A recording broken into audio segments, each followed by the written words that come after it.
राधा वल्लभ श्री हरिवंश, राधा वल्लभ श्री हरिवंश। वृंदावनेश्वरी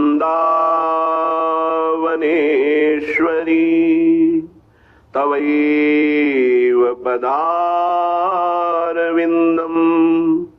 प्रेमामृतैकमकरन्द रसौघपूर्णम् हृद्यर्पितं मधुपते स्मरतापमोग्रम् निर्वापयत् परमशीतल माश्रयामि, परमशीतल माश्रयामि। राधा मोहन सहज शनेहि, सहज शनेहि। राधा मोहन सहज शनेहि, राधा मोहन सहज शनेहि। सहज रूप गुण सहज लाडिले, एक प्राण द्वे देहि। सहज रूप गुण सहज लाडिले, एक प्राण द्वे देहि। राधा मोहन सहज शनेहि, राधा मोहन सहज शनेहि। सहज माधुरी अंग अंग प्रति, सहज रची बन गे। व्यास सहज जोरी सोमो मन, व्यास सहज जोरी सोमो मन। सहज प्रीति करि लेहि मोमन, सहज प्रीति करि लेहि।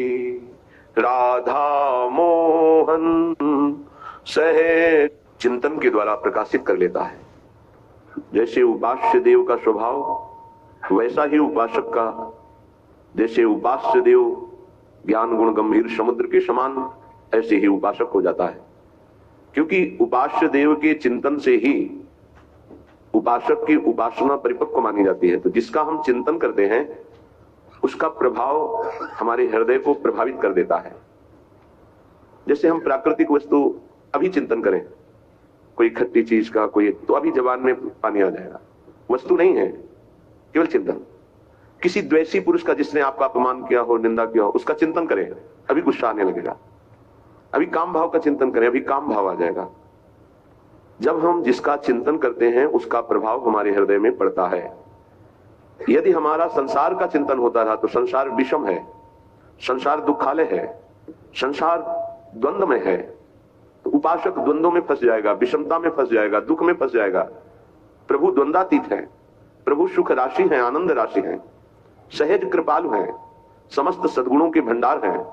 जब हम प्रभु का चिंतन करते हैं तो वही हमारे हृदय में अंश रूप से प्रकाशित हो जाता है। तो प्रायः सबके मुख से निकलने लगता है, ये तो मनुष्य रूप में साक्षात भगवान है, ये तो भगवान है। क्यों? क्योंकि भगवान का चिंतन करते करते समस्त भागवतिक गुण आ गए। और जब संसार का चिंतन केवल होता है, स्वसुख वांछा होती है, तो ऐसा नीच स्वभाव हो जाता है कि सबके मुख से निकलने, तो राक्षस है मनुष्य रूप में। तो खास बात निकली चिंतन। यदि उपासक का चिंतन शरीर का होता है, शरीर के भोगों का होता है, शरीर के सुखों का होता है, तो वो उपासक नहीं, वो विषयी है। यदि विषयों का सेवन करते हुए भी प्रभु का चिंतन होता है तो वो उपासक है, चाहे गृहस्थ हो चाहे विरक्त हो। प्रभु के सिवा अन्य किसी का चिंतन होना अपने अंतःकरण को मलिन करना, अपनी स्थिति को बिगाड़ना है। केवल प्रभु का चिंतन करना, बहुत कम समय में भगवत प्राप्ति कर लेना है। ये बात हृदय में बैठा लिए। हम जिसका चिंतन करते हैं वो बिना प्रभाव दिए नहीं रहता, ध्यान रखना। तो जब हम गंदी बातों का चिंतन करेंगे, जगत का चिंतन करेंगे, तो जगत को भगवान ने दुखालयम कहा है। चाहते सुख और चिंतन करते हो संसार का, तुम्हें सुख मिलेगा। जो आनंद सिंधु सुख राशि प्रभु हैं, सुख चाहते हो तो प्रभु का चिंतन करो। जब दुख नहीं चाहते हो तो सुख सिंधु प्रभु का चिंतन क्यों नहीं करते? चाहते हो सुख और चिंतन करते हो संसार का, चाहते हो सुख और करते हो पाप, जिसका परिणाम है दुख। पाप का तात्पर्य होता है शास्त्र विरुद्ध आचरण, वही पाप कहलाते हैं, वही अपराध कहलाता है। इसलिए हर उपासक को हर क्षण अपने आराध्य देव के चिंतन को संजोना चाहिए, संवारना चाहिए, छुपाना चाहिए, बचाना चाहिए, बचाना चाहिए। ऐसा कर ले गया तो दिव्यानुभूतियां उसके हृदय में ऐसी, सच्ची मानिए, आपको जो सुख प्रभु के चिंतन में मिलेगा वो ब्रह्मा के पद में भी नहीं है। ये केवल कथा नहीं है कि प्रवचन किया जा रहा है केवल। आप चित्त जोड़िए थोड़ा प्रियालाल से, किशोरी जी के चरणों में चित्त को जोड़िए, राधा नाम से चित्त जोड़िए। जपना और चित्त जोड़ना थोड़ा अलग अलग है। चित्त जोड़ने का मतलब है तन्मयाहा स्थिति। नाम चल रहा है, नाम देख रहे हैं, नाम सुन रहे हैं और कुछ चिंतन नहीं है, उसे तन्मय कहा जाता है। नाम में तन्मय, रूप में तन्मय, लीला में तन्मय, सेवा में तन्मय।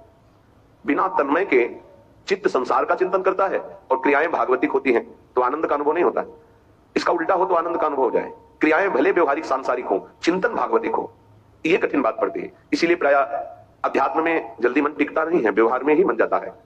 क्रियाएं भागवतिक, आरती, पूजा, माला, चिंतन भोगों का, जगत का, देह का, देह संबंधियों का, खूब अंदर देखिए इस बात को, तो आनंद का अनुभव नहीं हो रहा जिसे भगवदानंद कहते हैं।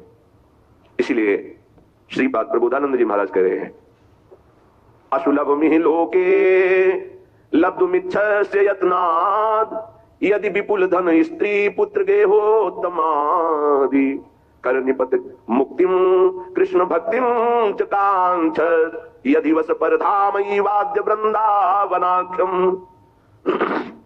तुम्हें बहुत संपत्ति की चाह है, मेरे प्रभु का भजन करो, सच्ची मानिए ऐसी संपत्ति प्राप्त होगी। इन पारमेष्ठ्यम न महेंद्र जिष्णम न सार्वभौमम न रसाधिपत्यम न योग सिद्धि न पुनर्भवम वा। विश्वास करो, 4 दिन भजन करते हो, ऊब जाते हो, ऐसे नहीं। लक्ष्य की प्राप्ति के लिए प्राणों की बाजी लगाई जाती है, चाहे कोई लक्ष्य हो। लौकिक